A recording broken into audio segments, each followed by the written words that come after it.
Hello, welcome back to the channel Tarot Yogi. I'm Vinit, I read tarot intuitively, and today we have another really extra special timeless pick a card reading. And today's reading is really special because it's a collaboration between Colleen from Spiritualistic and me. And Colleen is an amazing tarot reader, very accurate, but she's also a great yoga teacher and a Reiki master. So she does it all basically. So definitely go to her channel. I will link her YouTube handle in the title of this video, and I will link the channel in the description box below. So definitely go head over to her channel, go watch her reading that she did on the same topic, go watch her other readings, binge watch her content, subscribe to her, like all her videos, show her lots of love, let her know you came from Tarot Yogi. And another thing I would really like to say about this collaboration is I have a client who sort of just spoke this into existence, this collaboration, when I was giving the client a reading. So thank you so much for speaking this into existence. It's really appreciated when the subscribers themselves, bring tarot readers together. So it's really sweet, and it's really heartfelt, I would say. So thank you. And today's topic is a little different and a little special. Today's topic is going to be, and by the way, thank Colleen for coming up with the topic. And today's topic is what yogic practices would help with your soul's evolution and growth. And having said that, we have 4 piles to choose from today. Yes, we have 4. Pile number 1, we have involution. Pile number 2, we have squaring the circle. Pile number 3, we have emptiness. And pile number 4, we have nirvana.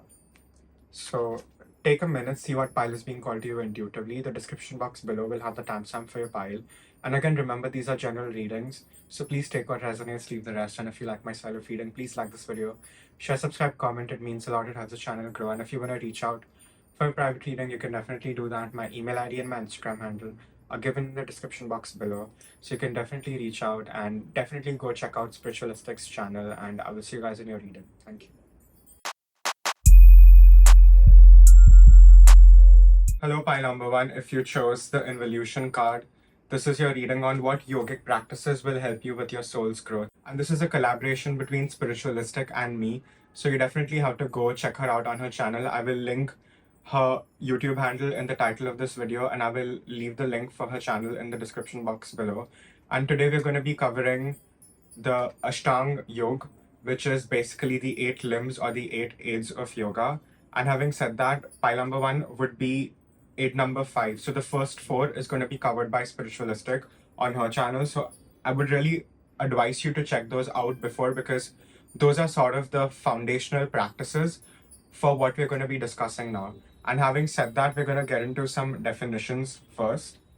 So what does pratyahar mean? Pratyahar basically means withdrawal of your senses into your own mind. And we have a definition here, which is from the Yoga Sutra, which is Chapter 2, Sutra 54, which reads, and I'm not going to be pronouncing the Sanskrit because I don't want to butcher it, but I'm going to be doing it in English so it's easier for everyone. But you can definitely check out the Sanskrit if you're really into that. So we have when the senses are separated from their objects, and as it were to conform to the nature of the mind, that is withdrawal of the senses. So what you're basically doing in pratyahar is you're basically learning to pull all the energy of the senses inwards. And what happens when you do this is the senses, they naturally dissolve into the mind. So we're basically speaking about involution in Indian cosmology, which reads as, just like the material universe dissolves into Prakriti at the end of a cosmic cycle, in the same sense, the senses dissolve into the mind and rest and repose. So everything that is manifested has come from a state of being unmanifested. And yogic philosophy is very heavily based on Sankhya philosophy, and we have this idea of tanmatras in Sankhya, which basically means it's the primordial matrix from which everything arose. It's sort of like, you could sort of say it's like the well of Weird in the Celtics, when they sort of refer to it in the runes. So you're speaking about primordial material substance, the primordial matrix from which everything came out of. And here we can also look at the axiom of as above, so below. So the yogi is basically in his practice trying to learn and study the stars and the sort of the process of involution which also happens in the sky, how the stars are basically dissolved into their previous form. Yeah. So I hope I'm making sense.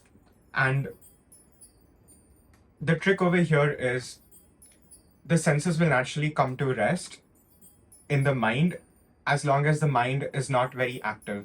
And there is this understanding in yogic philosophy that we as human beings, we are very addicted to sense objects. We are constantly in touch and we're constantly experiencing things not as the way they are, but we're sort of having a cognition of all the experiences. And by that, what I mean is all our experiences are presented to our consciousness in Sankhya philosophy as a cognition. Everything that is knowable is basically a cognition. So anything you sort of are experiencing, you're not experiencing the object or the phenomena as it is. You're experiencing it through the mind. The mind is sort of the mediator. He's sort of the middle guy. And so it's very important to understand why we are doing pratyahar. And the basic analogy over here is that when an elephant is in heat, it is a slave to touch. It will lose its life during it. Like it can hurt itself in the wild, or if it's captured, and if it's in heat, it will do whatever it takes to give in to its sensation of touch. And there's another example here of moth is a slave to flames. A moth will just fly into any sort of flame or any sort of hot space. It just flies into the light, right? It's sort of a slave to its sight. And fish to taste, how fishes get caught by fishermen, and deer to the smell of musk. So all these animals, they're slaves to maybe one of the senses, but the parable and the analogy over here is how pitiful human beings are because they are a slave to all the five senses, unlike the animals who are only slaves to one of the senses. So it's very important for you to in your daily life remove some time where you're not energizing your mind, you're not energizing your thoughts, your feelings, your perceptions, your stories about yourself, all those things. To really practice pratyahar, you have to learn to draw the energy of the senses inwards. And the highest form of pratyahar, the highest form of sense withdrawal, Patanjali says, is when the mind comes to rest and the senses automatically come to rest. And you're not going to be exerting effort. Like, for example, you're not going to be focusing so hard to practice pratyahar. What you're going to be doing, what he says, is you need just the most minimum effort to keep your awareness active on the object of whatever you're trying to meditate. And he gives a few examples over here for pratyahar. So you can either do Shanmukhi Mudra, which is basically like you're closing all the five sense gates, or you could just do pratyahar by you're keeping your eyes open, but you're focusing maybe inwards on your heart center, something like that. So that is just the basic gist of pratyahar as a practice. And having said that, we will look at some tarot now and see how you can refine your practice of pratyahar. I hope I got the concept very clear. Yeah. So pile number one. Okay, pile number one, we have the Five of Cups, we have the Moon, we have Knight of Pentacles, we have Page of Pentacles, Sun, Ten of Cups, we have Five of Pentacles, the Universe, and Six of Wands. So you're definitely you're very caught up in just your sense experiences. You're very curious and you're very fascinated by just how you experience any sort of stimulus that you get. We have the Five of Cups, and I would say moreover, it's your feelings. It's maybe a lot of things from your past that is holding you down. So in order for you to really practice pratyahar, what you have to do is definitely let go of the past. And the only way to get out of anything is to go through it. So you're really being called here to feel your feelings. And only then will you be able to let go of that. Because right now you're very afflicted, and even what Patanjali says, he says that your mind has to, if your mind is if your mind is not agitated, if your mind is very calm, it's very it's in a very chill space, the senses will also be very chill. It's sort of, the analogy here is of the queen bee, right? The queen bee will be removed from the nest and all the bees would follow. So your mind is basically like the queen bee and the senses are the other bees.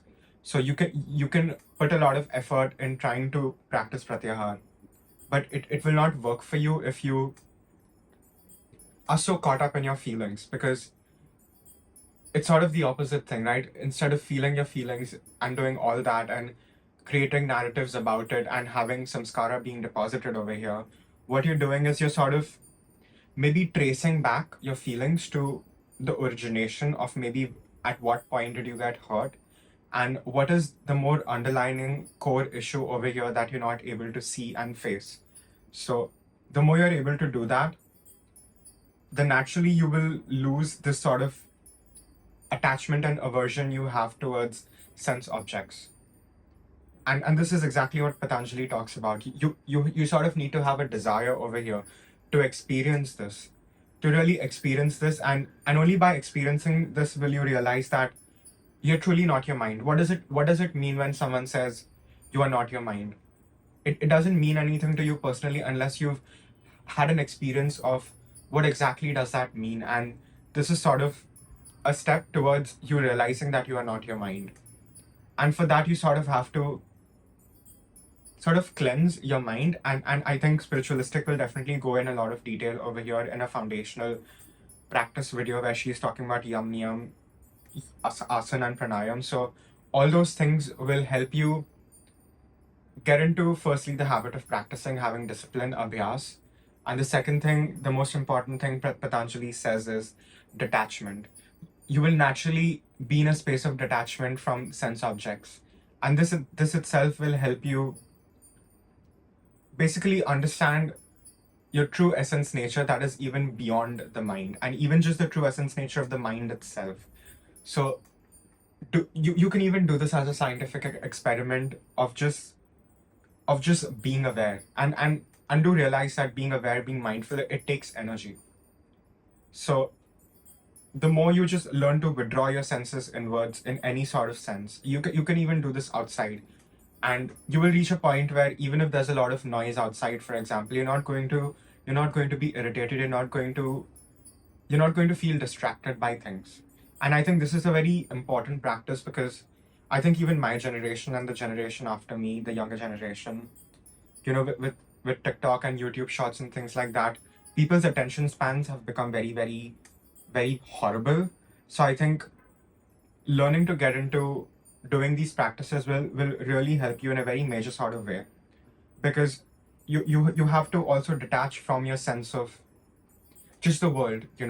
We get very sensationalized by just things, and we don't realize that everything is sort of impermanent, and this impermanence also sort of exists in happiness, right? You can think about any moment where you were completely happy, and then you'll realize that firstly it didn't last, secondly it wasn't exactly what you wanted it to be, and thirdly you will start craving something else.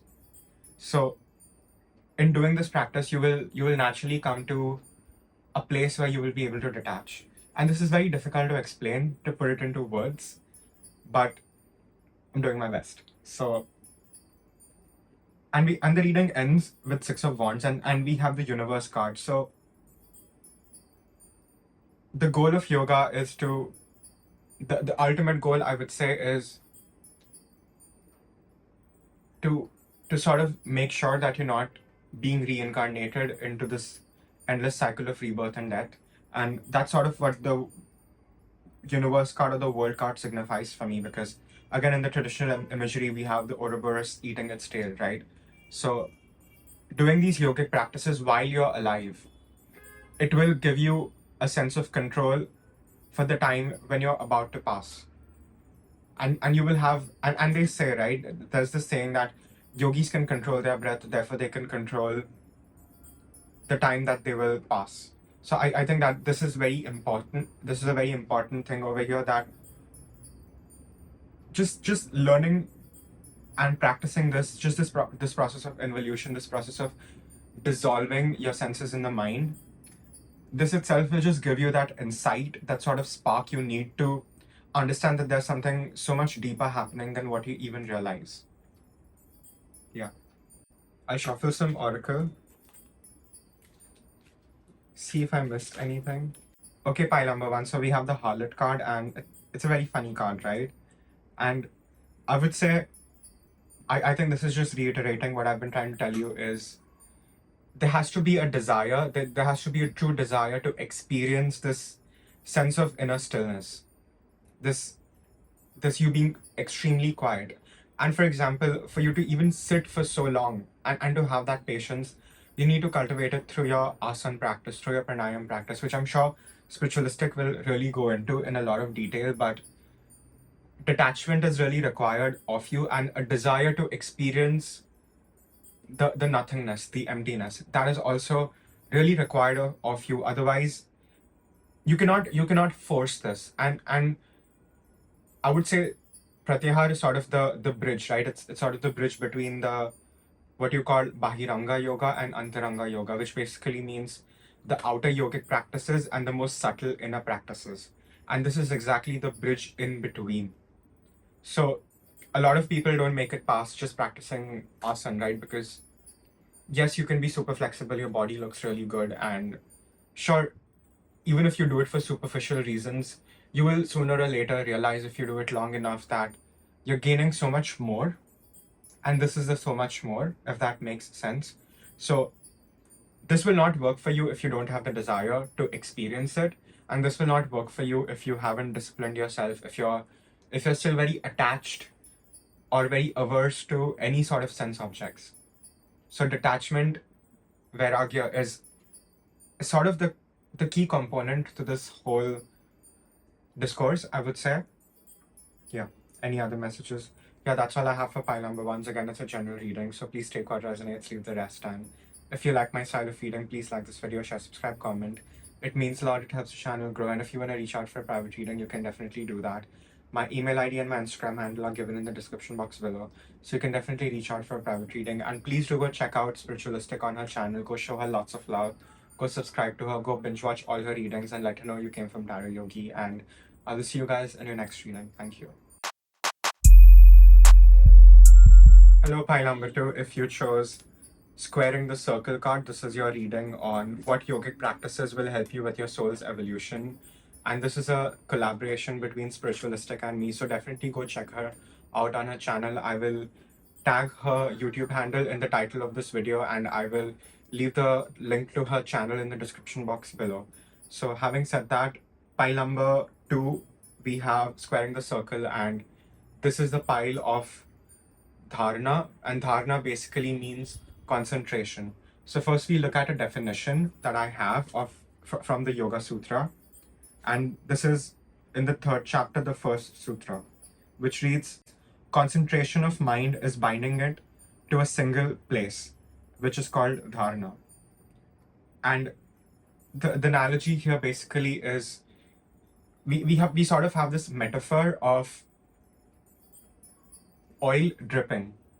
And if you're dripping oil with your own hand, it's going to be shaky, right? There's going to be spaces between each oil drop. And this is the analogy here is the yogi is sort of learning to focus his mind. So the mind is not in meditation. There's a very big difference between concentration and meditation. And meditation would be in the next pile, but this is concentration, and this is sort of before it. And it's safe to say over here that dharana, which is concentration, dhyan, which is meditation, and samadhi, which is absorption, it sort of crossfades from one into the other. So they're not separate. They're not separate like maybe asana and pranayam is. They sort of go together. It's on a spectrum, and one thing leads to the other. And you can ask me what to concentrate on. So Patanjali gives a few suggestions on what you can concentrate on. He says you can concentrate on the navel center, which is the Nabhi chakra. And it's very important to note over here that when Patanjali wrote the Yoga Sutra, there was no concept of chakra. Chakras came in much, much later. It came in the tantric practice of yoga. So when he's saying Nabhi chakra, he's he's talking about something more static and something more simple, just focusing your attention in that area instead of having this very sort of elaborate visualization. You can also do that, but it's important to note that that is not what Patanjali is referring to over here. And then he says lotus of the heart.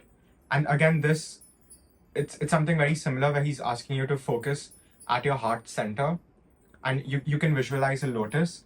And if you want to have a tantric practice, you can definitely have a more elaborate visualization. But in classical terms, he was talking about something a little more simple. Then he also says that the light at the forehead. So between your head in the center, you imagine a light, which is basically your pineal gland, right? Or he says you can focus on the tip of the nose and the tongue. And like I said, the word he uses to sort of describe these three practices together is called samyama. And this is very interesting for all my tarot readers and all my occult, esoteric, psychic babes. He says that you can definitely develop a lot of spiritual gifts, a lot of supernatural psychic abilities if you practice samyama, which is dharana, dhyan, samadhi, on any given object. And that will give you the energy or the power of that object. For example, he says if you meditate on the star Polaris, you will get the heavenly attributes or steadfastness from that star. So, and another thing I would say is really important to note over here is what Patanjali is saying is the goal of all of yoga is basically to get to a place where you're not being identified with things, and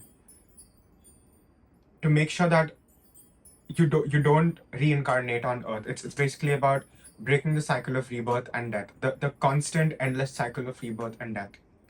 And developing these spiritual gifts can surely be a good thing for you, like for example what I'm doing, but it's not going to lead you to that spiritual liberation. It's not going to lead you to samadhi. This is very important to note, because your psychic gifts can also become a hindrance on the path of yoga, having established what is the true reason for anyone to practice yoga, right? But with your yogic prowess, you can definitely be working on your clairvoyance, for example. You can definitely work on all the clairsenses, and this will help you. This sort of being able to concentrate will really help you. And I think we live in a generation where concentration power is really bad for a lot of us, right? We just cannot remember things, and that's why I even have a notebook out today, because I really didn't want to miss a single point in this reading, because it's sort of important for you to understand what is exactly being said over here. And you notice that we are moving. Pile number 1 was a little more gross, and this is a little more subtle, and the next pile will be a little more subtle. So we're moving from external things to internal things, more subtle things. So what he's saying is you concentrate on an object, any object of your choosing, and the key to concentration is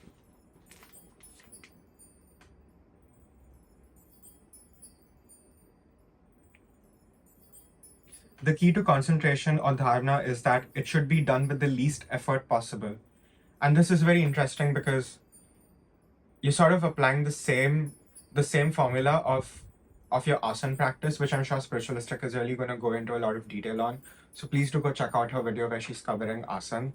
But you sort of are learning to master your physical body. So for example, when you just start practicing asana, it's not going to be easy. Your body's going to hurt, right? But eventually, if you keep practicing, if you keep having the patience, you will reach a point where it'll come effortless to you, where it won't be second nature, and it's not like you're doing it on default, but you're doing it with least effort exerted possible. So there's an effortlessness which arises. And this is the same principle that he's talking about here with concentration, where you work through it, you strive through it, you fight through it, and you reach a point in your concentration where it comes to you more naturally. It just happens for you. And the distinction over here, he says, is between dharana and dhyan is, I'm going to go more into dhyan in the third pile, so you may want to check that. But he says that the difference is the oil is dripping. It's in drops. But when you're able to concentrate, when the mind becomes one-pointed, then there's a stream of oil. And it seems as if, even if it's flowing, it seems as if it's still. And this is a very beautiful analogy for what we are trying to do over here. What exactly we're getting at over here, because you sort of have to learn to fixate your mind to any stimuli. And he also says that the object of your choosing really doesn't matter. So a lot of people have confusion on what do I meditate? Should I meditate on my breath? Should I meditate on my heart? Should I meditate on the flowers? You can meditate on whatever you want, as long as you can meditate with it. Like, for example, you cannot, yeah, maybe you can meditate on the moon, but again, you will have a very limited time. So you need something that's a little more permanent, relatively permanent, I would say. And the best thing to do is maybe your breath. But then again, he says that the object doesn't really matter. And why does he say that? That is also important. And I'm going to cover this in pile 3 and 4, so you may want to watch that. But I will leave you with that cliffhanger as to what you meditate on doesn't matter, but how you do it really, really matters. And that is the key thing over here. Yeah. Am I missing anything? We'll shuffle some tarot. How can pile number 2 practice dharana? Okay, pile number 2, we have the Empress, we have Justice, we have 2 of Cups, 9 of Cups, High Priestess, King of Pentacles, 8 of Wands, Temperance, 8 of Discs, and the reading ends with Ace of Swords. So how you can practice dharana is by putting in the effort, putting in the work. We have 8 of Pentacles, 8 of Discs. So there is no bypassing this, and there is no easy way through. You really have to put in the work, and it has to be daily, diligent, very intentional work where you're putting in so much effort that what you do becomes so effortless. And I'll give you an example. Me reading tarot, for example, me reading tarot on YouTube.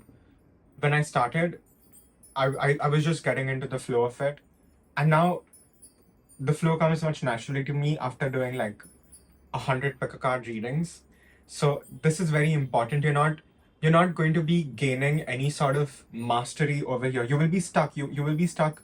You can be stuck at the pratyahar level. You can be stuck at the asana level. You could even be stuck at the yam niyam level. But it's really important over here to understand that daily effort, that daily diligence is truly required at your end to sort of master this practice. And we have 8 of Wands. So again, if you put in the work, it will not be as difficult as you might visualize it to be. For example, if you have 10 things to do in a day, you will be very overwhelmed, right? You will feel very exhausted. You'll feel like, oh my God, I don't even know how I'll get to the second thing. But if you just focus on baby steps, if you just focus on getting through one thing at a time, it'll be much easier for you to get to that end result and end goal. And it's very interesting. We have the Empress and we have Justice and 2 of Cups. So it's telling you to be more in your feminine energy. It's telling you to be more in your receptive energy, because like I said, you're not going to concentrate. You're not going to put in a lot of effort to it. It's something that has to happen effortlessly. But it's going to take you some effort to get to that place where you're being effortless with what you're trying to do, right? It's a matter of skill. What he's talking about is the skill of concentration. And it will take you some time. It'll take you a lot of time, because we're so enamored by sense objects. We're so enamored by our thoughts, feelings. We're constantly energizing. We're constantly animating our feelings, our thoughts, our stories about ourselves, all those things. You sort of have to let go of all those things to really experience what he's talking about here. And there has to be, just the way you desire sense objects, just the way, for example, I desire cake or whatever, just that same way, you sort of have to desire the need to concentrate, the need for dharana, dhyan and samadhi. It has to happen. It has to come to you. And only then will you truly be able to be successful. Otherwise, you will just go from one thing to the other. And this is something Patanjali is really emphasizing over here. And we have the High Priestess, so it's about going inwards. It's really about going inwards and focusing within. And the examples were given for this, like I said, your navel, the center of your forehead, the tip of your nose, whatever you want it to be. And this will, like I said, this will definitely, even if you're like a very ordinary person, and even if you're not super spiritual and you probably just came to my video out of the blue, even you can get something out of it. Even you can get some intuition, some clairvoyance if you're able to successfully practice this. And this will bring you in inner harmony with yourself. And squaring the circle is a very interesting term, which is obviously a more Western term, where we're talking about how you can basically raise your terrestrial consciousness to the celestial level. So that's again something very similar happening. You're sort of working your way up the ladder, right? You're really working your way up the ladder, one step at a time, every alchemical process. And you will definitely bear fruit in this. It's very interesting. I never noticed. The King of Discs, he's quite literally eating an apple. So there will be sweet bliss coming out of this for you if you get to doing it. And I just feel like I'm repeating myself now, so I'll shuffle some oracle and see what more. Yeah, and I would also say that adjustments are required. So you need to be able to naturally tweak your practice to whatever is being required. But you also have to stick with it for long enough for it to work for you. That's another message. Anything I missed? Wow. So we have the ladder, we have the rebus, and we have the seraph. And I was just talking about the ladder, right? I was just saying that, and it's very interesting. In Ashtanga Yoga, we have 8 limbs or aids to yogic practice. And traditionally, there were just 7. We had Yam, Niyam, Asan, Pranayam, Pratyahar, Dharna, and Dhyan. And Samadhi was put much later into the text. So we have 7, and we have the 7 traditional classical planets, right? Which is Mercury, Venus, Sun, Moon, Earth, Mars, Venus, Jupiter, Saturn. So just the way an alchemist or a ceremonial magician works his consciousness from the terrestrial level to the more subtle, the more ethereal realms, that's what you're basically going to be doing. So you once you are able to learn how to concentrate, once you can concentrate, you can apply this to anything and everything you do, and you apply it to different things. And it's very interesting that the ladder card came out, right? And I feel if you do this, what will also happen is you will also get your conversation with your holy guardian angel. We have the seraph card, so you will definitely reach a point where you will actually have the experience, you will have the proof, you will have experienced certain spiritual things, let's just say that wouldn't make sense to a lot of people, and you might not even want to talk to a lot of people about it. And another outcome I see for you is we have the rebus card. So you will be in natural harmony with all parts of yourself. So no part of you will be lost, no part of your soul will be scattered. It's giving soul retrieval. So you're going to be in complete homogeneous balance between both your masculine and feminine within. And we all have that. We all have masculine and feminine within us to varying degrees, right? But this is about you being in complete harmony with everything and every aspect and every part of yourself, higher, lower, middle, all of it. So this is a very powerful practice, and let this really be an invitation for you. Or even if this just got you curious to maybe go do your own research, because you have the aptitude for it. And I would say that not everyone, yes, everyone can do yoga, but not everyone has the aptitude for it, and not everyone has the desire to feel and experience these most subtle levels of your consciousness and the more higher levels of your consciousness. Yeah. Any other messages? Yeah, that's all I have for pile number 2. Again, it's a general reading, so please take what resonates, leave the rest, and If you like my style of reading, please like this video, share, subscribe, comment. It means a lot. It helps the channel grow. And if you want to reach out for a private reading, you can definitely do that. My email ID and my Instagram handle are given in the description box below. So you can definitely reach out for a private reading. And please do go check out Spiritualistic on her channel. She's gonna be covering the same topic, but she's gonna be covering the first 4 limbs. So I would say go watch all the piles of hers, then come back, watch all my piles, and definitely go to her, go show her lots of love. Let her know you came from Tarot Yogi. Go subscribe to her, go like all her videos, and I will see you guys in the next reading. Thank you. Hello, pile number 3. If you chose the emptiness card, this is your reading on what yogic practices will help you with your soul's evolution. And this is a collaboration between Spiritualistic and me. So definitely go to her channel, go subscribe to her, go show her lots of love, and definitely go watch her reading, because my reading will make a lot of more sense to you if you go watch her reading first. I will link her YouTube handle in the title of this video, and I will leave the link for her channel in the description box below. So definitely go to her, go show her lots of love, go watch all her readings. And having said that, pile number 3, we have Dhyana or Dhyan, which is the 7th limb in Ashtanga Yoga. It is the 7th limb or the 7th aid that Patanjali prescribes for you to experience yogic bliss, for you to experience Chitta-vritti Nirodha, a state in which the mental emotional fluctuations of your mind have become still. And like I mentioned in pile number 2, you might want to watch pile number 2, because pile number 2 was dharana, which is concentration. Pile number 3, we have meditation. And concentration, meditation, and absorption, they all sort of happen simultaneously. It's a progressive thing. So first you sort of have to be in a space of being able to concentrate.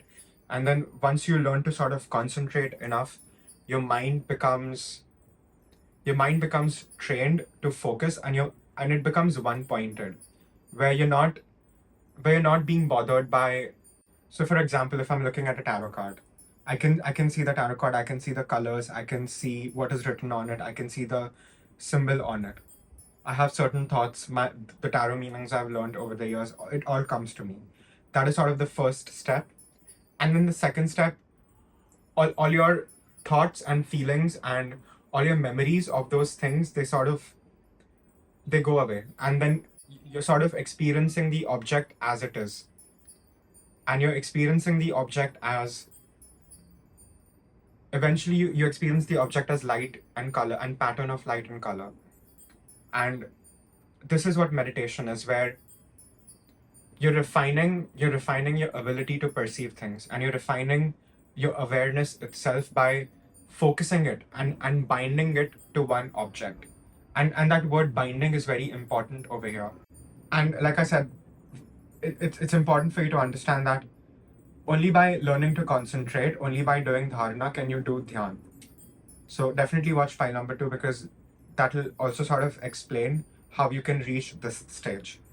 And the difference here is, when dharana is perfected, the mind is concentrated and on its object, and when that concentration is unbroken, then it's dhyana.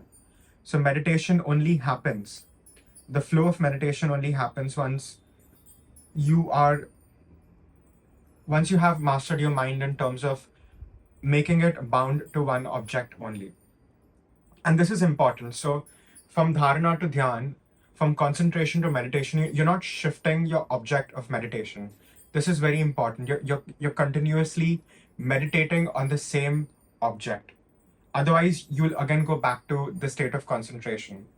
We don't want that. We want to progress, right? We want to go to the next step. And another definition over here is, meditation is the continuous close attention to the object of its meditation.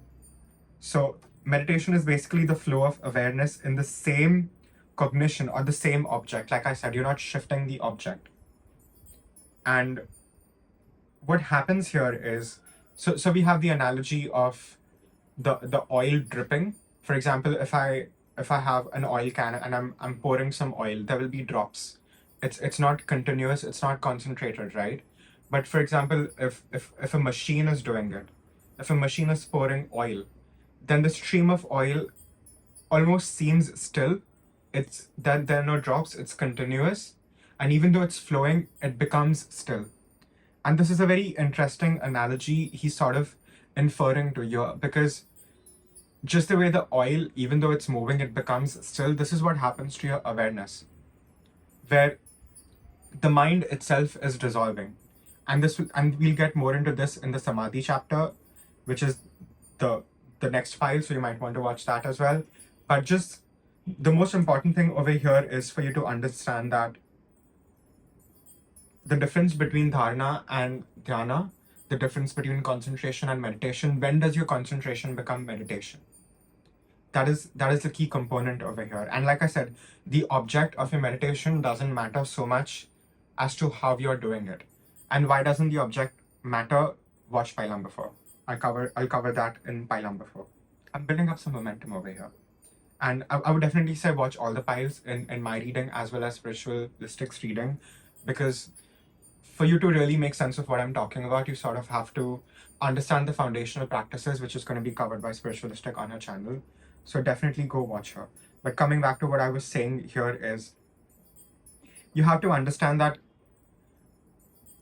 okay, let me explain this to you. So yogic philosophy is based on Sankhya philosophy, which Sankhya philosophy came a little before yogic philosophy, and Sankhya is a dualistic system. What does dualistic system mean?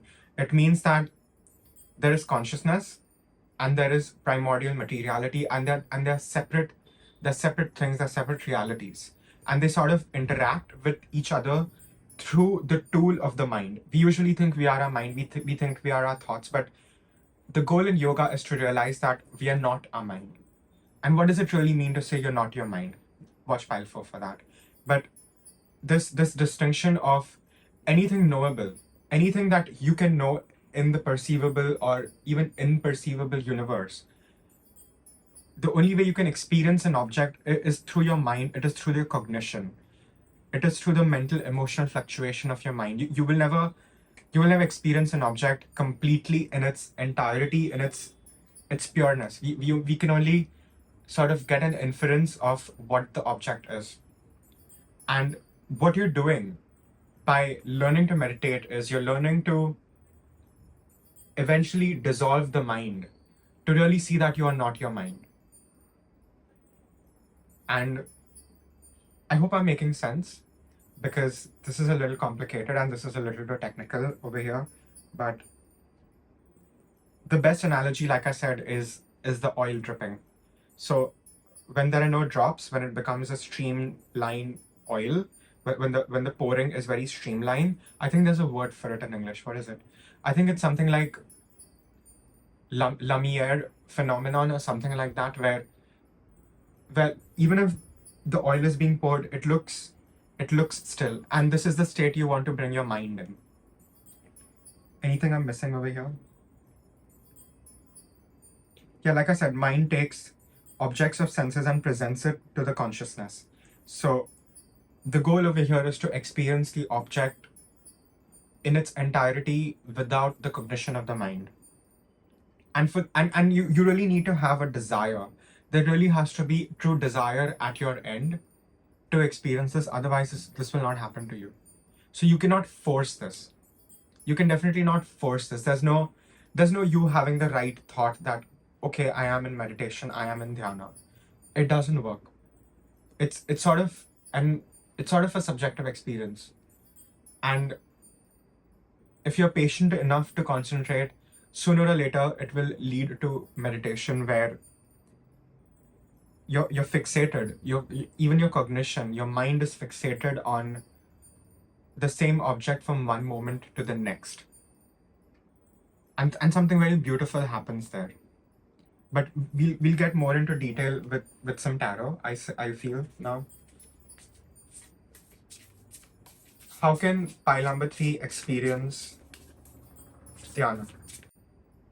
Okay, pile number 3, we have 7 of Pentacles, we have 6 of Cups, we have the Fool, Moon, we have 8 of Wands, 4 of Wands, the Lovers, Temperance, and we have Queen of Coins. And it's very interesting, this 6 of Cups card, because here she's quite literally, she's pouring from her from her, she's pouring from one pot to the other, and how you can see that the stream over here is straight. It's one line, and even if it's moving, it seems as if it's still. So thank you for the confirmation. I hope this explains what I'm trying to say. And like I said, even in pile number 2, concentration, meditation, you have to do it in a way where you're exerting least amount of effort, where you're just putting in enough effort for your mind to be active, for it to focus on what you're trying to focus on, for you to fixate on what is it that you're trying to fixate, and only then can your concentration be called meditation. And it's very interesting, we have the 7 of Pentacles, and here we again have the 7, right? And it's very interesting, we have again this sort of 7 planetary classical energies, and you're sort of working your way up, and dhyan is sort of the 7th limb. It's sort of also the last thing you can do at your end, and the thing that you can cultivate to reach nirvana, to reach samadhi. And this card tells me that it happens in phases, and when you do this work, you're sort of awakening your consciousness to all the levels, from the terrestrial level to the celestial level, and you're going to be integrating all parts of yourself. And this itself will feel like a rebirth. We have the Fool card. So when you're able to meditate enough, you go from a sense of visualizing what you're meditating on to a more non-discursive experience of it, where you're just looking at the colors. Then you're just looking at colors, and then you're just looking at looking. Then even the colors sort of fade, the way you experience any sort of visual experience. And then you realize that any sort of visual experience you have, no matter how different it is still the same thing. And that is exactly what I was trying to say early on, with how the way in yogic philosophy, in Sankhya philosophy, the way you experience the world, the way your consciousness comes in touch with any sort of knowable object is through cognition. And this itself will lead you to a state of bliss, because it does. There's a word in Sanskrit which is called asmita, and I think it's asmita, which is basically about you experiencing just the bliss and the joy of your experience itself, of awareness itself. So, and it's very interesting, we have the 8 of Wands. So doing your yam niyam practice, which yam niyam asan pranayam practice, which Spiritualistic is gonna cover on her channel, that will be your foundation.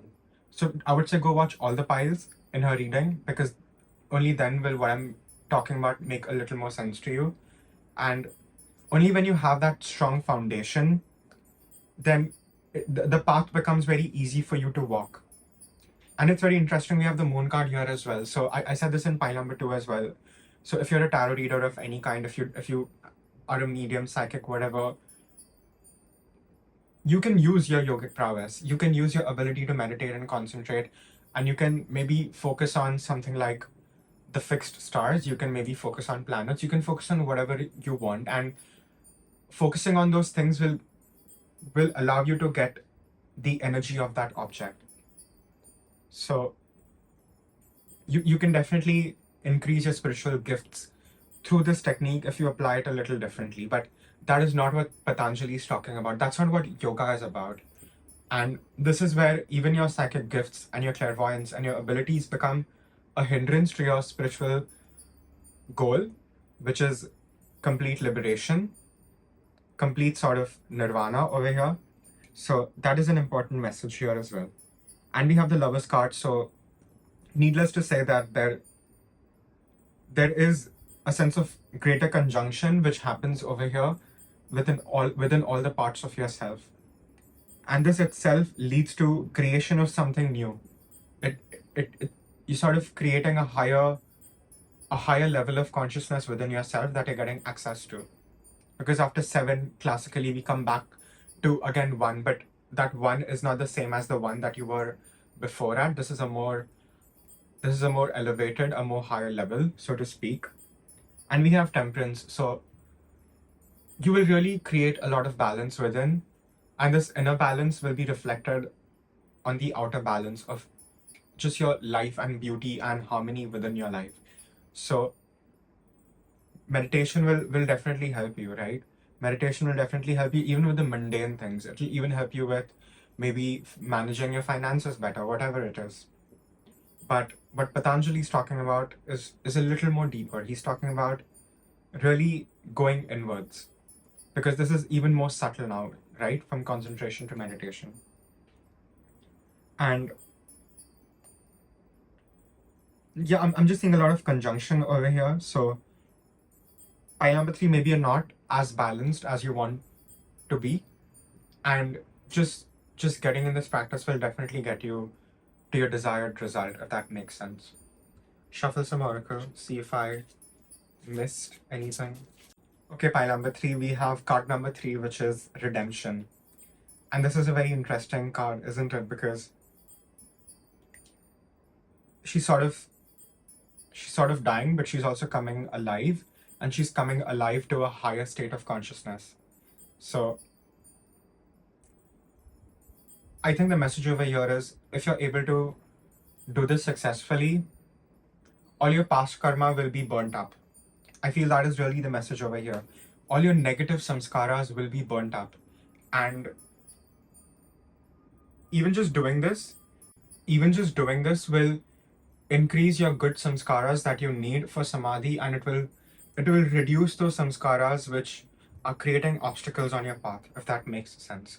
So it will definitely lead to this sense of renewal over here, of rebirth, a rebirth into a higher state of consciousness. Yeah. Any other messages?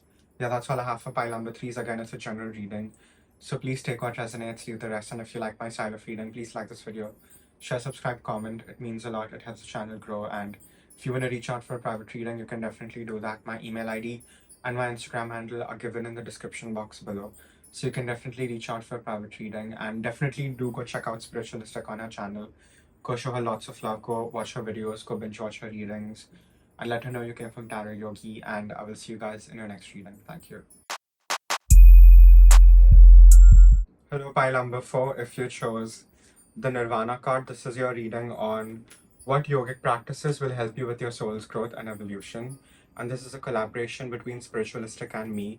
So please definitely go to her channel, check out her video. And I would say maybe watch her video first.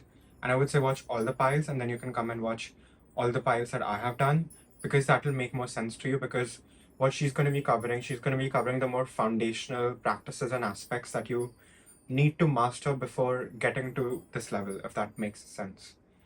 Having said that, pile number 4, we have Nirvana, and basically what we're talking about here is samadhi in Ashtanga yoga. It's sort of the 8th limb or the 8th aid to yoga. And when we're talking about samadhi basically means absorption. Absorption of what? We'll get into that. But he in the first chapter of Yoga Sutra by Patanjali, he goes into great detail and great lengths on samadhi as a practice.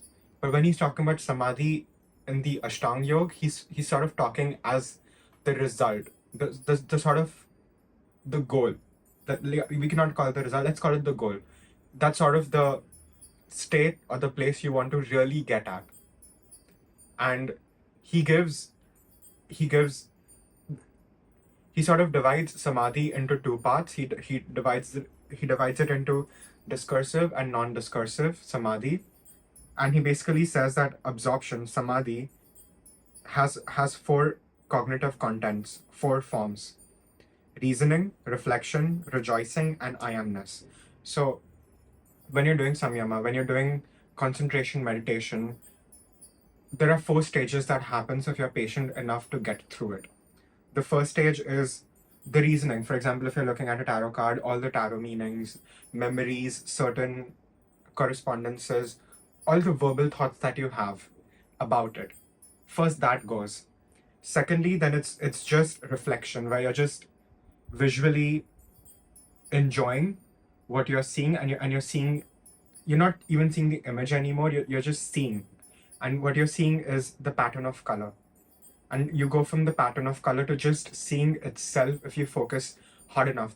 And another analogy I can give you here is, it's like you're looking through a window, and all of a sudden you stop seeing what is outside and you see your own reflection. So you go from the object of seeing to just seeing itself. And then what happens is that there is a joy. There is a deep joy that comes. There's a certain amount of bliss that comes in just experiencing awareness itself. And he says these are the four stages of samadhi.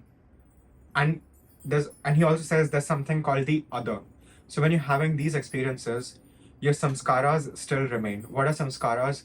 Samskaras are the subtle, subliminal impression of past pleasurable and painful experiences. So every time you have an experience, whether it's good, bad, there's a certain deposit of the samskara.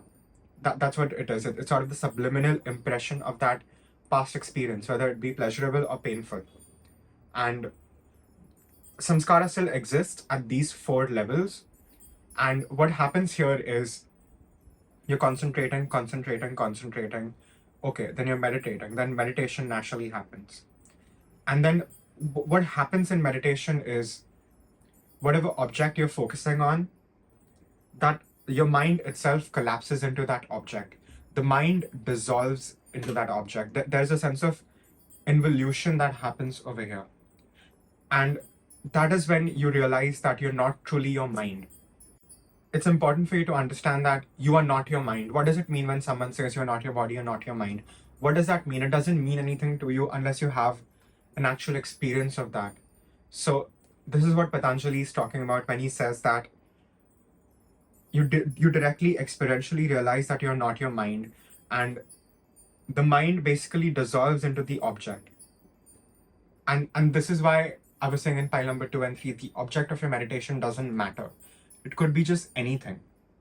Because eventually what's going to happen, what is the goal over here, is to dissolve your mind into the given object, whatever the object would be.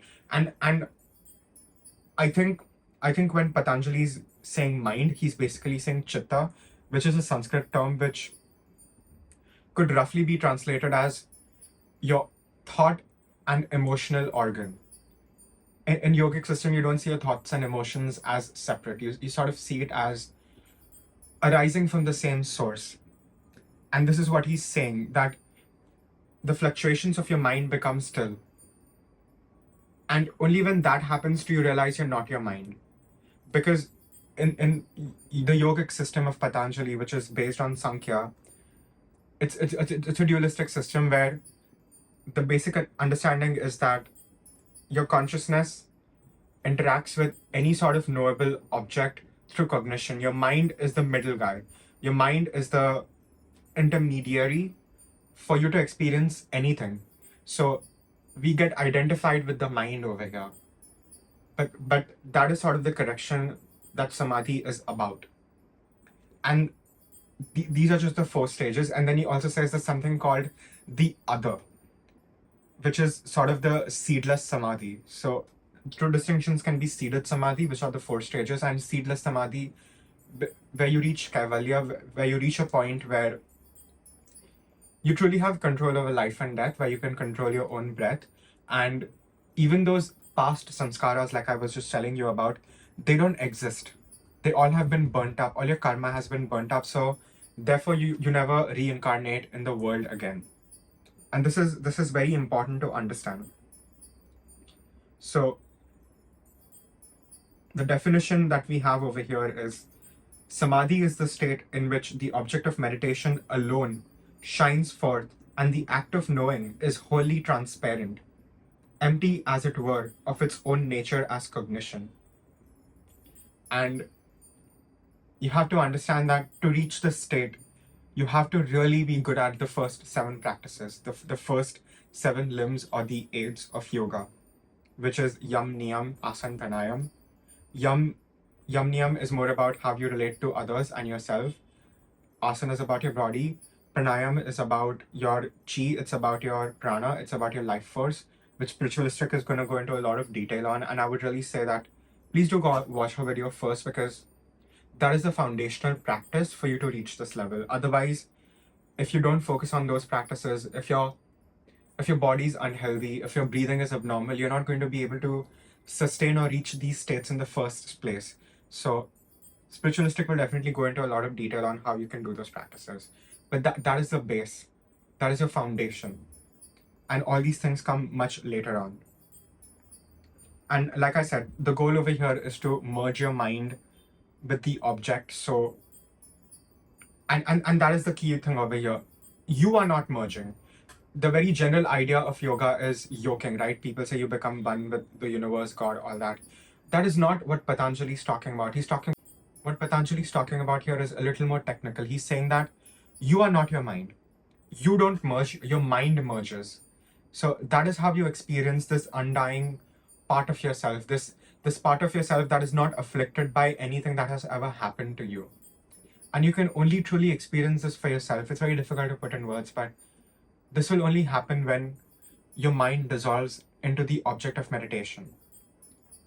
And like I said, there are stages to this as well.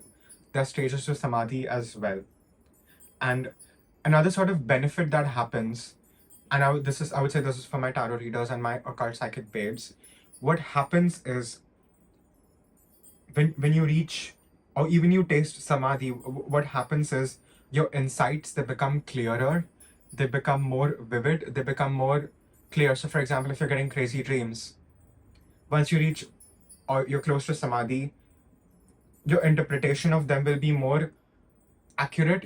Even your tarot predictions will be more accurate than they have been before. So the insight that comes is truth bearing. It's the real deal. And what truly happens at this level is, like I said, anything that you experience is a cognition according to Patanjali. It is through your mind that you experience it. Remove your mind, can you truly experience anything? No, you cannot. And the only way for you to experience any given object in its entirety, like for example, when we say that, example, tarot is symbolism, and there is sort of like a real energy behind the symbolism. The symbolism is inferring to something else, something real, right? Something more ethereal, and that's how you're sort of channeling and accessing that through that image. So in that same sense, what you're doing over here is you're learning to dissolve the mind, and that is how you realize you're not the mind. And I hope I made sense. This is a little complicated. Let me see if I missed anything over here. Yeah, two most important things for you to reach samadhi is abhyasa and vairagya.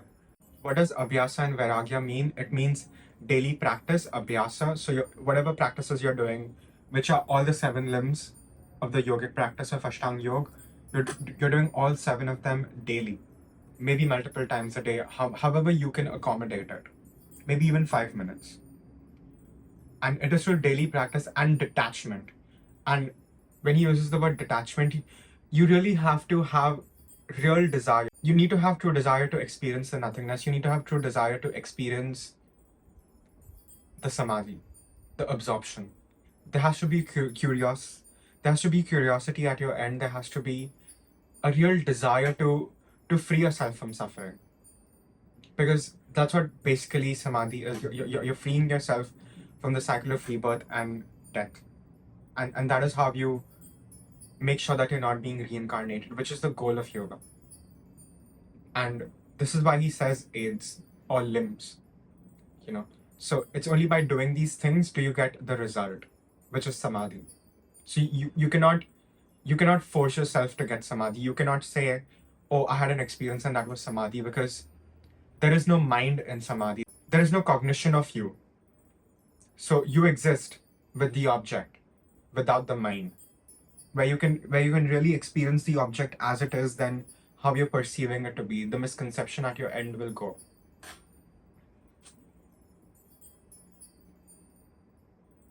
Like I said, the point here is to see the difference between your mind and pure awareness, which is your essence nature. And this happens how? By the mind merging with the object of meditation. the mind merges, not you. You still exist. Your Purusha, your consciousness still exists outside that experience.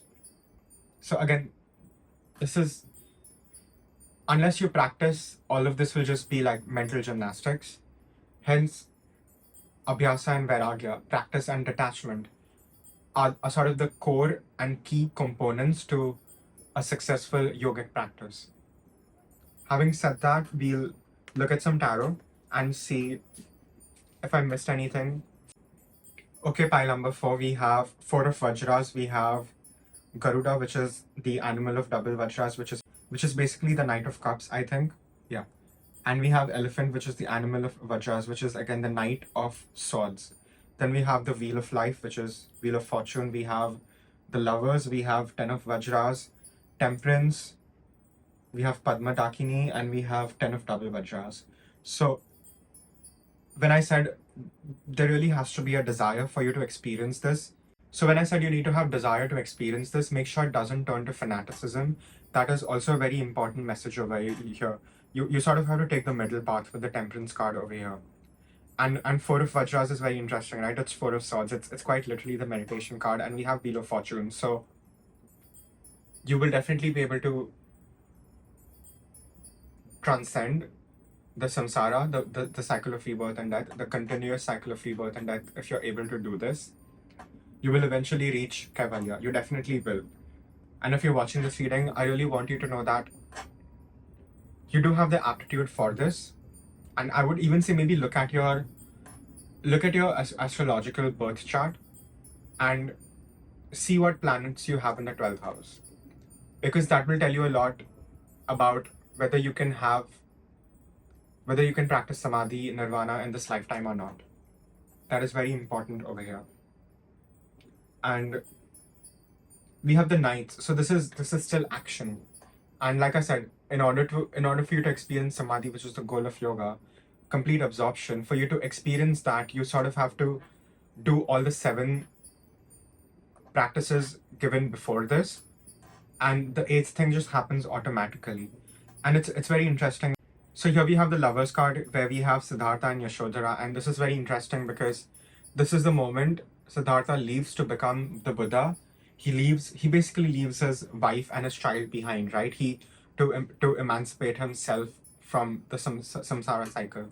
And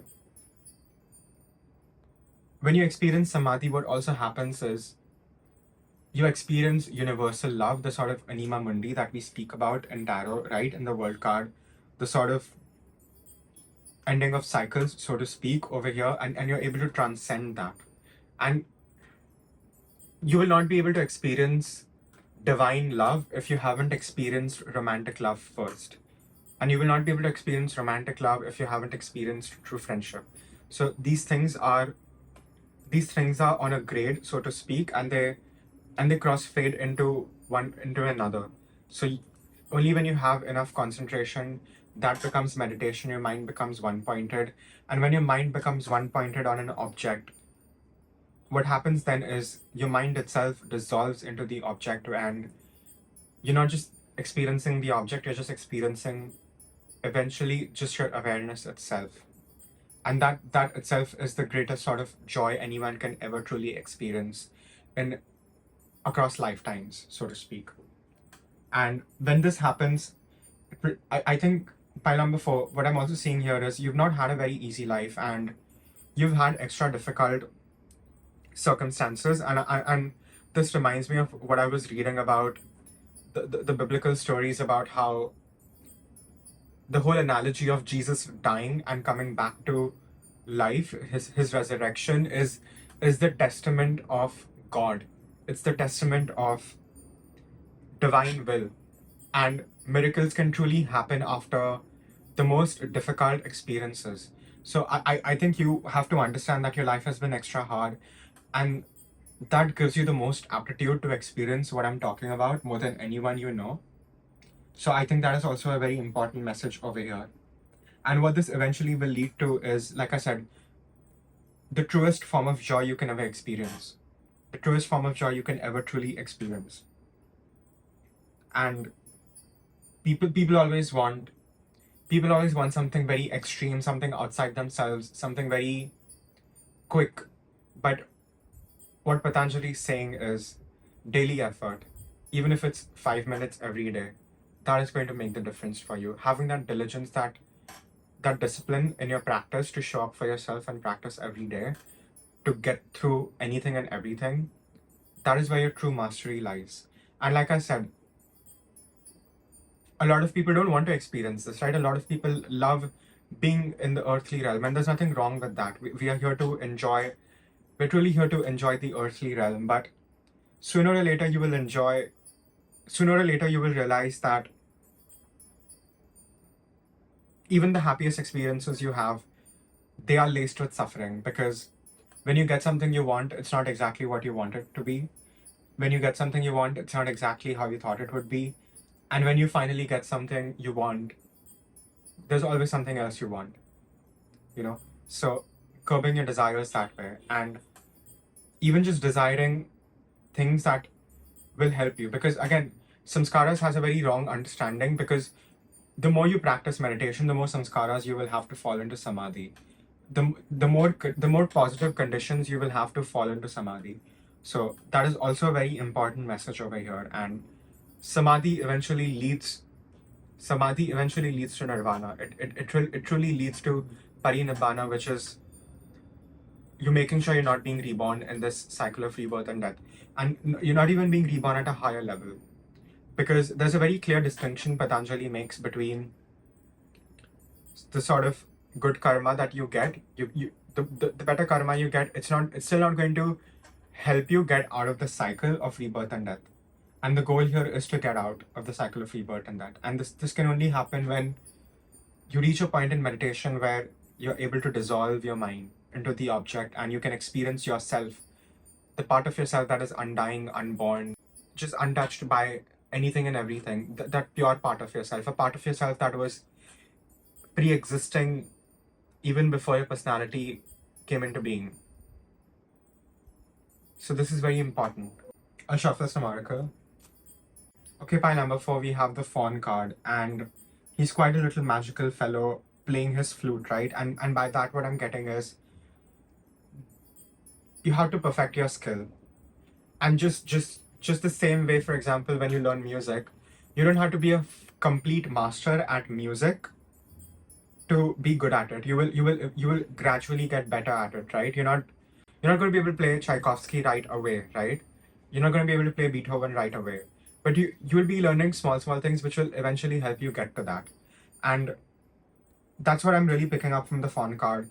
The more you practice the first 7 limbs of yoga, the 8th limb will happen on its own. And it's more about you doing it for yourself. You're doing it because it matters to you. You're doing it with the desire you have, and having enough patience to perfect your skill, just the way you would perfect the skill of music, right? You learn to read music, you learn to write music, you learn to play music. It's sort of the same analogy here.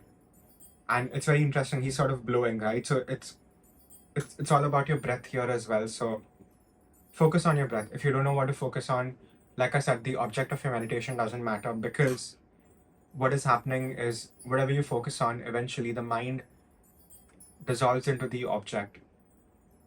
So use this. You have the skill, you have the aptitude, you most likely even have the astrological placement for this. So understand that even if things are difficult for you, it is exactly what you need for liberation. Yeah. Any other messages? Yeah, that's all I have for pile number 4. Again, it's a general reading. So please take what resonates, leave the rest. And if you like my style of reading, please like this video. Share, subscribe, comment. It means a lot. It helps the channel grow. And if you want to reach out for a private reading, you can definitely do that. My email ID and my Instagram handle are given in the description box below. So you can definitely reach out for a private reading. And please do go head over to Spiritualistics channel. Go show her lots of love. Go binge watch her content. Go subscribe to her. Let her know you came from Tarot Yogi. And I will see you guys in the next reading. Thank you.